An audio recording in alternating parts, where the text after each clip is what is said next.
Good morning. Well, it's morning when I'm making this. I don't know when you're watching it, but good morning nonetheless. So, we are in waiting week 2.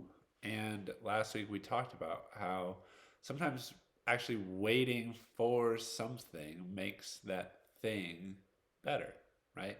Waiting for something can make the thing we're waiting for better. This week we're talking about why it's difficult to wait, right? And the answer might seem obvious, right? Because it's like, well, because I want the thing now, so I want that fulfilled, right? But where do we learn that from? Where do we learn that the second we want something, we should get it, right? That's something that we've kind of been taught. And our culture, like more so than ever, we get things very quickly, right? We get instant feedback when we post a photo. We get 2 day shipping when we go to Amazon. When we want to talk to our friend, we can text them, we can email them, we can DM them, we can FaceTime them and actually even see their face, right? Everything is instantaneous. And so for those things that have not been able to be instantly delivered to us, we are not used to that anymore. We are not used to it. And so it makes having to wait hard. One, because just intrinsically, it's not fun to have to wait for something, right? To not get what you want immediately. That's already hard. But then it's even harder because we have no practice with that idea, right? We have no practice with that. And so a lot of times, like, there are Christian traditions, Christian practices that might seem like, what's the point of those? Why do we do those anymore? And one of those that we actually talked about in church a few weeks ago is fasting, right? And fasting is when you decide, I'm going to go without something, whether that's food or whatever you decide that you're going to go without for a period of time. And I think that actually the practice of fasting teaches us how to wait, right? Where if we feel hungry, well, we're not going to give in to that desire immediately. We're going to wait.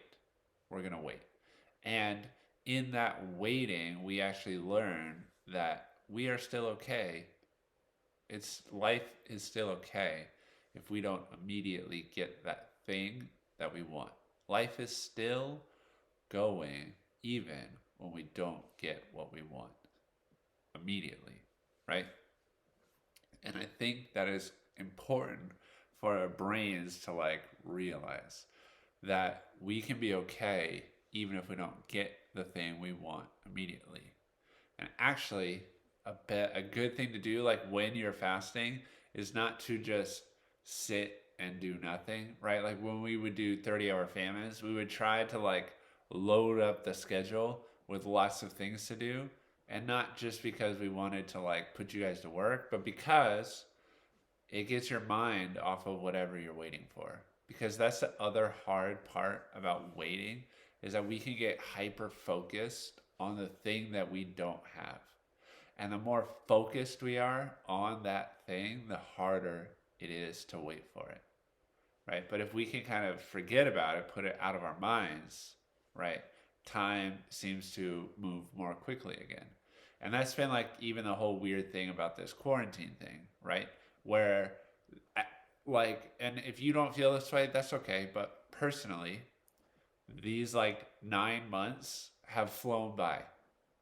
But at the same time, the individual days and the moments sometimes where I'm thinking about how we're still stuck at home, right?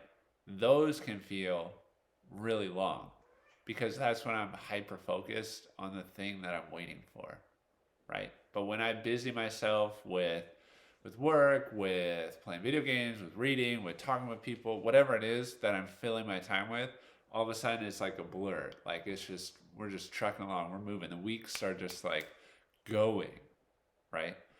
And so this is like a tip. If you are impatiently waiting for something, try to forget about it. Focus on something else. Find something else that you currently have and get enjoyment out of that while you're waiting, right?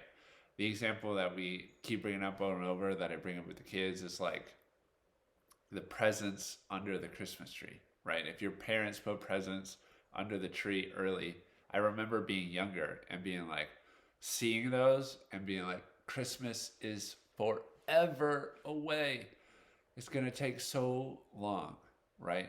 And I could like daydream about what was in the presents at school and when I'm sitting in the living room and I'm seeing them, right? But the more attention I'm giving to them, the longer that time feels. Whereas if I'm out at recess and I'm playing games with my friends, like those 15 minutes flew by because I wasn't thinking about the thing I wanted. So, waiting is hard because we don't practice it anymore. So, maybe practice it. Fast from something, right? As a spiritual practice to learn that life goes on, you are okay, even if you don't have that thing you are currently desiring. So practice fasting because we are out of practice with waiting. And then find something else to hold your attention because when we are hyper focused on the thing we're waiting for, it becomes almost unbearable. Almost unbearable, right? So, those are my 2 tips for the practice of waiting, the practice of patience. And these are good things to practice because, as we've been shown during 2020, there will be things in life that are out of our control that will force us to wait, that will force us to wait. And if we just sit around twiddling our fingers, hyper focused on that thing, it's going to be excruciating. But if we can move on, if we can practice patience, if we can find other things to fill that time, if we can practice it, if we can realize, lock into our brains that we are okay for a time, even if we don't have that thing we want, that we will be okay, those will help us get through the waiting. Get through the waiting. Next week, we'll be talking about waiting fulfilled, right? When that thing arrives. But that's next week. I hope you all are doing well. I hope you are finding joy in the Advent and Christmas season. I miss you guys, and I will talk with you again soon.